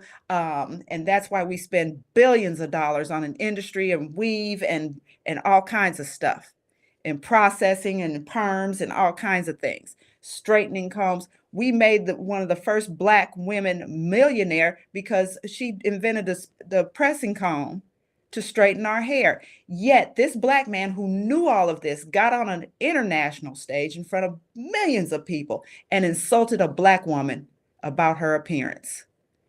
And so here we are. And I don't care that she slept with someone during their marriage, but a whole lot of people piped up that for some reason, because and as far as I knew, they had an open marriage and that Will had stepped out a couple times too, but he gets to do that. Women never get to do that. We are immediately called whore, everything but a child of God, whenever that happens. And so we come out here on social media and we are defending what Will did by throwing Jada under the bus. And then because she didn't come out and support his actions wholeheartedly and full-throated support, that she is a bad wife. Okay, I'm tired of it. I am sick and tired of it. The fact is, this woman did not ask to be insulted at the Oscars. She did not ask for her husband to throw his penis on the table and go up there and smack him. And for some reason, we have put her at the middle of this, as the source of this. And it all goes back to our religious connections to what makes a good woman and what makes a bad woman. Good women, and I'm gonna tell you this is factual. To be a good woman, you have to be obedient to your husband and produce male heirs, period. That's what makes you a good woman. And this is religious doctrine. A bad woman, of course, is always the purveyor of manipulation and strife and chaos. And so they have lumped her in with the bad woman status. And so anybody who insults her, anyone who abuses her in any way, is okay. And we have got to stop that narrative. We have got to stop it. This is what happens with the witch trials. Any outspoken intellectual woman, any woman who did not obey her husband, or who wasn't married, or who did not produce male heirs, or did all of the things that didn't classify her as a good woman, they were often murdered and slaughtered by the thousands. And it continues today. And we've got to stop the rhetoric when it rears its ugly head. Period. So whenever I see a post to that effect, I address it, because this puts my daughter at risk. It puts me at risk. It puts my nieces at risk, and I won't have it. So anytime somebody posts something that she is the reason for Will Smith's behavior, that he should, and I didn't even get into the part of him defending her. I don't have a problem with that, but there are ways to go about doing that. And I think that if we as a society do not stop it in its rhetorical stage, it often leads to the violence stage. And so that is my soapbox moment. I'm going to step down off of it. I'm done. All right. There it is. Yeah. Okay. This is one of those ones that you you was fired up about and wanted to speak on for sure. So Man, there you go. had your gears grinding. It did. There's a lot to say. To me, there's a lot to say about this whole situation. If we're bringing it up, we're bringing up Will Smith and Jada Pinkett Smith situation. There's a lot more to say, especially about Will and what he had to do and all that. I don't think I'm gonna say it. I think I'm gonna leave it alone. I think the point of this one is what you're talking about with the soapbox moment. We can come back another day and talk about what Will Smith is actually going through right now too, because he's they laying it on him. In the chat real quick, Wanda Lewis says, I think most people are judging her because of her admission to infidelity. Will is being protected by his silence of who he practiced infidelity with, although he did confirm that they had an open relationship. I think that's something that they should have kept to themselves unless they were concerned about disclosure from others. Which is what happened. It was the young dude, August, what's his name? August Alsina. Yeah, he's the one that came out with the information, and she had to address it. Yeah, so and there's a and lot coming out about their marriage that I definitely appreciate Michelle for not getting into the weeds about all the particulars. Whatever happens in their relationship is on them, but I definitely appreciate you for addressing this, because I have seen some things, regardless of how you feel, of their relationship or Jada's role as a wife personally. Definitely the rhetoric that's been coming out. You can't blame Jada for Will's actions. You got to hold Will accountable for his actions. Brooke Allen in the chat says, I saw lots of those comments blaming it on Jada, almost all from men, and it was shocking for sure. She's feeling the same way that you are.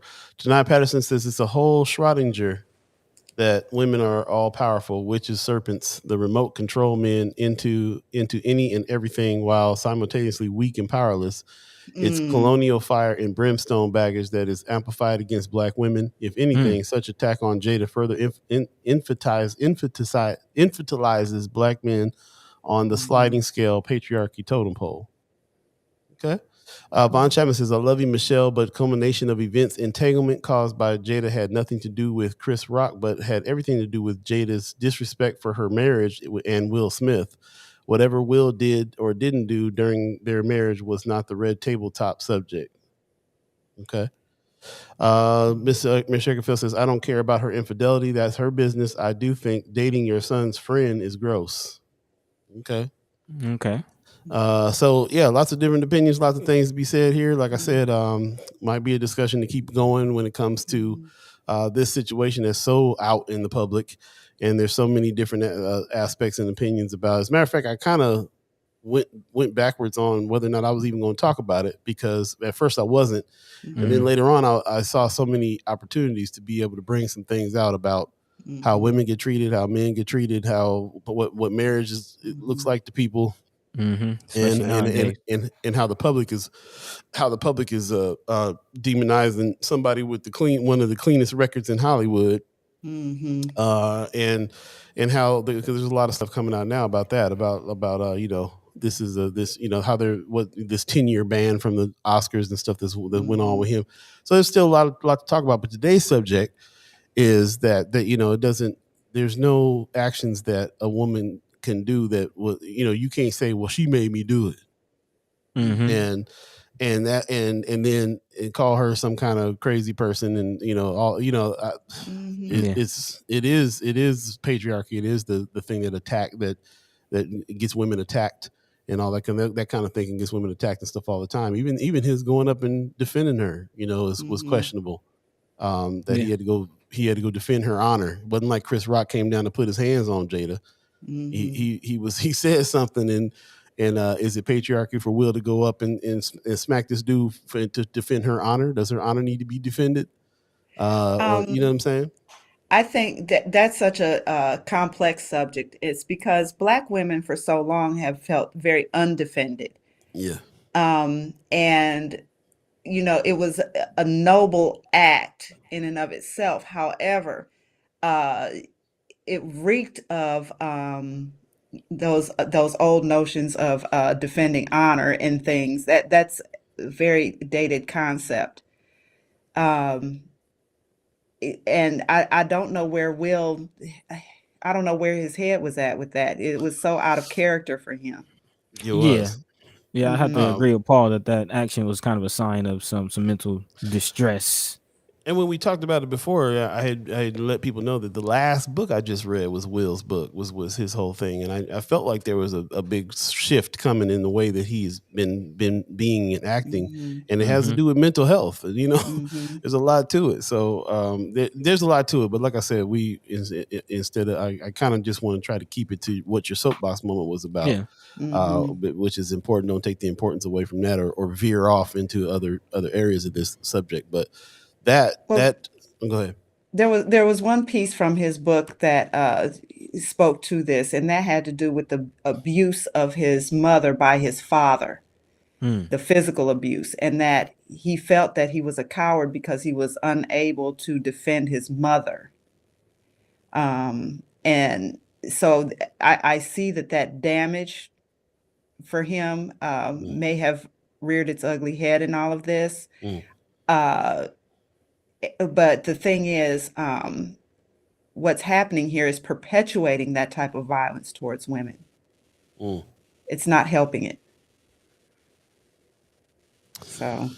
Yep. Yeah. Well, Brother Muhammad, I always go back to what Brother Muhammad told me here on the chat one time. So we don't throw away our brothers and sisters. No. So so number one is come at it with that attitude is what I feel like, and figure out how you don't just toss Jada out because there's some things that you don't like that she did, or you don't just toss Will out because he acted in a misogynistic weird way. Right. We gotta come at it with some understanding for everybody involved, and that's where I stand on it. Yeah. So. Yep.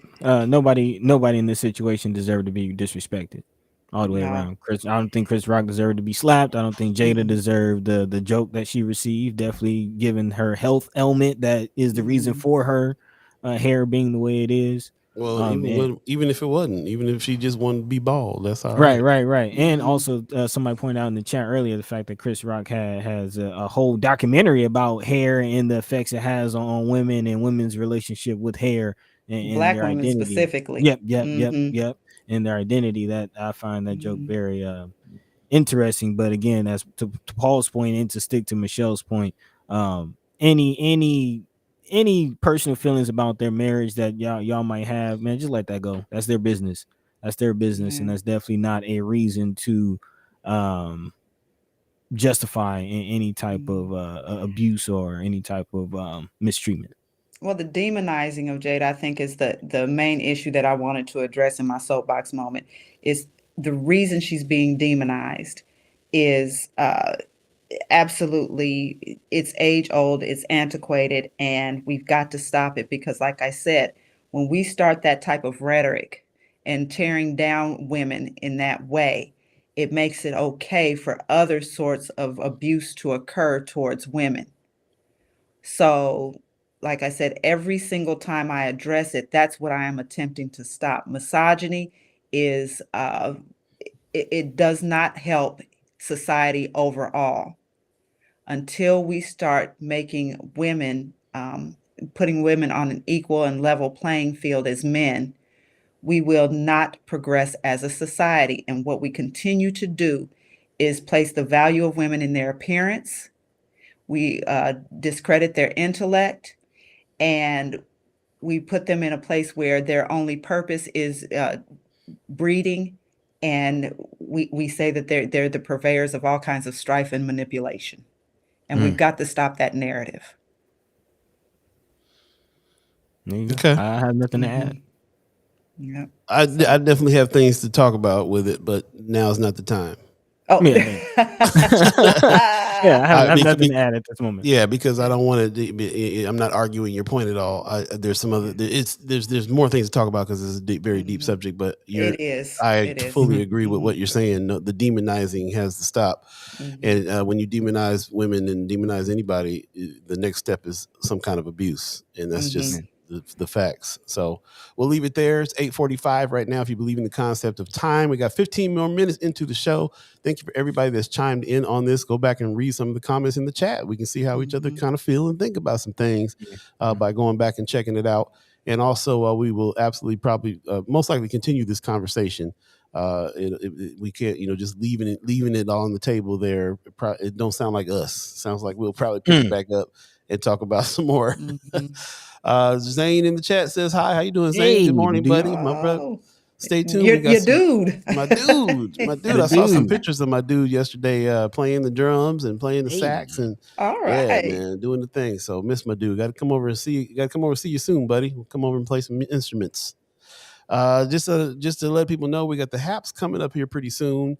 So stay tuned for that. We'll take a quick break and come back and jump onto the last little bit of stories and then jump to the Haps. So stay tuned.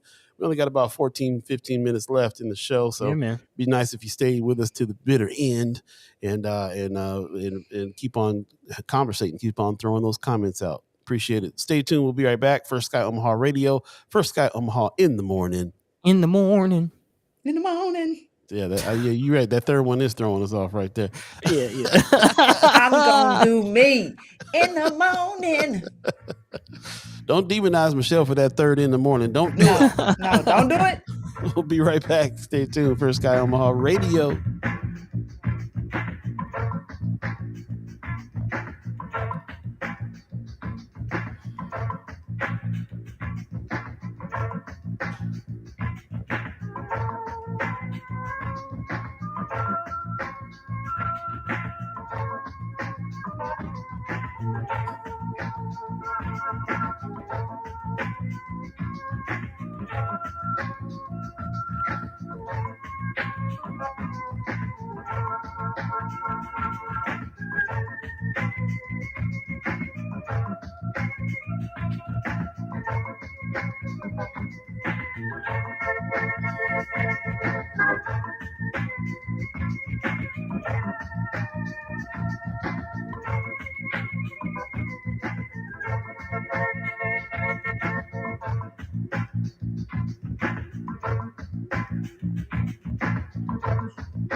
Welcome back. First Sky Omaha Radio, First Sky Omaha in the morning. Oh man, we gotta get this together. Yeah, because I was That was definitely good. muted. Michelle was on time, and then but Buddy was muted this time. So anyway, Yeah, yeah, that was good in the morning too. Y'all missed it. I felt that one. it was I a felt good one. that It's a good one. Yeah, y'all missed it. Thanks for joining us again. We're broadcasting live here from Weberized Studios, the beautiful studios of Weberized.com. Go check them out. Also, the beautiful studios of Life is God Studios right there in Atlanta, Georgia. And am I giving you some ideas with that name? You like that? Yeah. Y'all might see a neon sign in the background soon enough. Life is God Hey. Studios.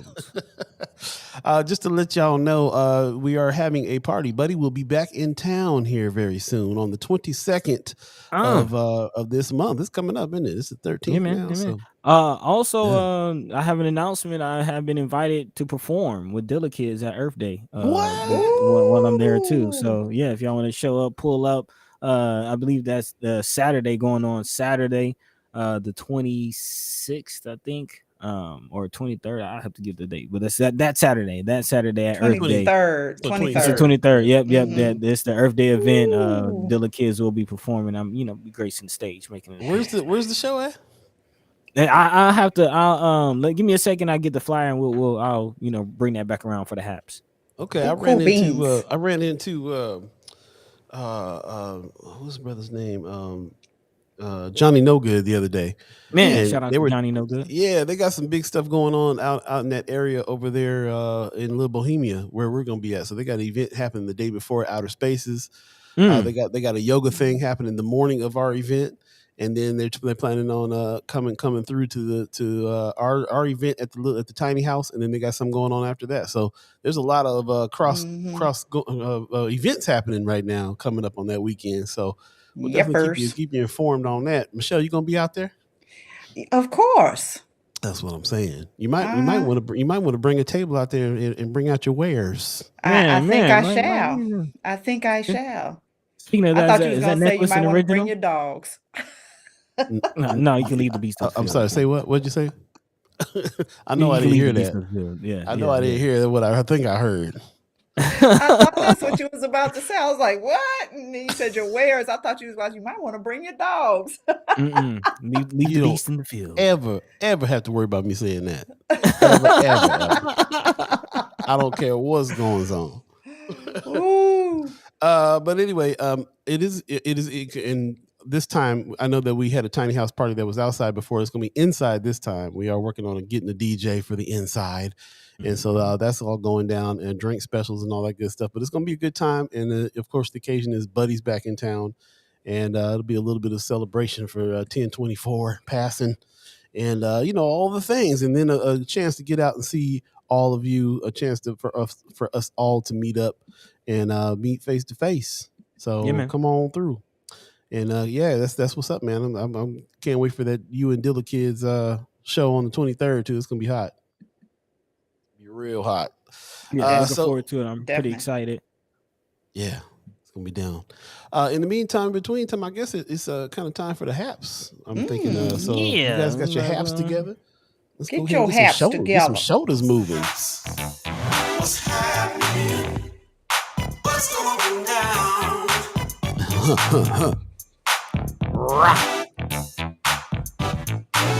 Ladies and gentlemen, time for the haps. It's time for us to talk about some things that's going on, that's coming up that you should be a part of. And so time for you to let us know about some things that's going down as well. Leg Keister says, I'm planning on coming. Come on through. It's going to be hot on the 22nd for sure. Wanda Lewis says Saturday at 1 p.m. forum at the Culture House for the candidates running for school board sub-district 2. All 4 of the candidates. That's what's up. Right. So that's Brother Melvin Muhammad. That's Beeee Full. That's Shar Shelton, and that's Mark Snow. So that's what's up, man. That's what's really going on. And I'll go ahead and put this in the chat real quick. Buddy gave us the flyer to what's that? The 23rd show. Yes, Saturday the 23rd at Elmwood Park. It goes down. Earth Day Omaha. Again, Earth Day Omaha event. Not be music, food, drink, green demos, family fun. Again, it is an observation of Earth Day. So make sure you're getting out there, getting in the dirt, getting some grounding going on, getting some sunshine, and Check it out. Check it out. Take your shoes off, get some grounding going on. All of that. All of that. Adam Soul will be performing also. What? DJ Tyrone Storm. All What? right. Yeah. Okay, that's what's really going on. Just to let people know too, don't forget about the North Omaha Breakfast Club that's going on. I'm going to be there Friday after the show. Definitely check them out. I love breakfast is my favorite meal of the day, and I'm glad that there's a new breakfast spot going on. So support over there at Black Coffee. Brother Terrence Haynes is doing the thing. He collaborated with some folks, and he's providing some dope breakfast for you. 6:30 to 1 o'clock Monday through Friday is going down. 5001 North 42nd Street. You know where it is. Black Coffee. Meet me over there Friday. I'll see you there. Another Haps. I'm gonna need y'all to get y'all's tickets to Choir Boy this last weekend. So Thursday, Friday, or Saturday night show. Make sure you come on out. I saw it. I saw the show. Fantastic. Phenomenal show. Yeah, these young brothers here got some beautiful voices. The story is absolutely amazing. So make sure y'all get y'all's tickets and support Benson Theater, please. Yeah, we're doing big things over there. Go to Benson Theater. Go to bensontheater.org and you spell the theater the fancy way. Wait, Theatre. Theatre. Yes. bensontheater.org and get your tickets for Choir Boy. Last weekend for you to be able to check it out. So if you've heard anybody talk about it, they've been telling you that it's good. So it's time to go see it. That's Thursday, Friday, Saturday night. Those are the 3 days that you got. I heard that Friday night's gonna be hot. There's gonna be a lot of folks coming out. And shout out to everybody that came last weekend, especially you first timers in the chat chimers. Appreciate that. You guys there's a couple of you guys that came through. Mayor Sanchez came through, said that was the first time he ever seen a play. So that's what's up. Wow. Really? Yeah, man. The Star Trek Rich and the Weatherized crew came through, said that's the first time they've been in the Benson Theaters building. So there's some first timers in the house that came through last weekend. Really appreciate that. The fam. Man. You got one more weekend to come check it out. So please do. You know we're gonna push it, promote it. And not just because it's we associated, but because this is a black play written by a black playwright, brother responsible for the movie Moonlight wrote this, directed by a black director, Nick Wickham, and is featuring 5 black young actors from Omaha. And it's a phenomenal story, phenomenal show, and you do not need to miss it. So wherever it's playing, go check it out. It happens to be playing at Benson Theater because that's the kind of stuff we're trying to do over there. Come check it out, please. Again, Choir Boy, directed by Nick Wickham, happening this Thursday, Friday, and Saturday. Come check it out. And yeah, man, we'll see you there for sure. Man, other than that, this Thursday, Coffee and Conversation with Alicia. Again, going along with Precious's shirt, elect black women. Alicia Shelton running for Congress. Coffee and Conversation with Alicia. Again, that's this Thursday, April 14th at 11 a.m. And then also on Monday coming up at April 18th at 11 a.m. another Coffee and Conversation. So if you want to get down with Alicia Shelton's campaign, definitely check her out. And don't forget, this is the time for you to, if you're not registered yet, go ahead and register. Also, if you have your mail-in ballots, this is the time to go mail those in. It's time to start making those moves there. So don't forget about that. Don't put it off. I got the thing sitting on my counter. I didn't put off for a couple of days. I'm to remember to get back to it and get over there as well. For sure, check it out. Also, Mark Manor threw up something on Friends of First Sky Omaha, University of Nebraska at Omaha, the 2022 John Trudell Lecture. With some special performances. And I got hip to this morning from Mark Manor putting this in the Friends of First Sky Omaha page. And I had to do a little research on this, but it looks like it's going to be dope. UNO Native American Studies Program, the Goldstein Center for Human Rights, the Goldstein Family Chair in Human Rights presents 2022 John Trudell Lecture with special performances by, can't read that, Auto Pharmacy. Yeah. Okay, Audio Pharmacy. Audio Pharmacy. There you go. Yep. So something cool to look forward to. That's Thursday, April 21st, 2022, 5 to 7. So definitely check that out. Do a little research on that. Check that out. It sounds like something cool. If I get any more information on it, I'll definitely let you know. Bring it to the forefront and check it out. But yeah. So appreciate Mark Manor for putting that in the Friends of First Sky Omaha. And anybody else that has any events, let us know about as well. I don't know if you Oh. saw this. Rome's Review said the Wailers will be performing in Lincoln. Say what? Yeah, the Wailers. If you can get a date for that for us, brother. Okay, that's what's up. Mind go checking them out. Yeah, the Wailers still getting down. Wouldn't mind it at all. Still getting down. Anything else top of mind, buddy? And anybody in the chat have any things coming up that we need to be taking a look at? No events that I can think of off the top of my mind. Okay. Yeah, make sure y'all do go check out the Reader. They just dropped the latest edition, the latest copy this past Thursday. A lot of good work, a lot of good journalism in there. Big shout out to our partners over at the Reader. And other than that, man, it is about that time for us to get on up out of here. So I say we just go ahead and do our farewells. That's what's up. Michelle, you got anything to say to the people? I said my say. All right. Well, as always, we appreciate you coming in and soapboxing with us. Yes. And again, congratulations on your position as a new director over at Benson Theatre. Looking forward to the work that goes down over there. And as always, big shout out to Miss Precious McKesson taking a break from her busy schedule to come and politic with us for a little bit. And as always, a big thank you. We love and appreciate all the chat chimers, all the ghost listeners, all the first and last time listeners. We appreciate y'all, man. The show would not be the same without you. Again, we are 3 away from our 100 goal on YouTube. So please go over to YouTube, tube with us. Again, we tubing, we tweeting. I don't think we twitching anymore, but we still growing.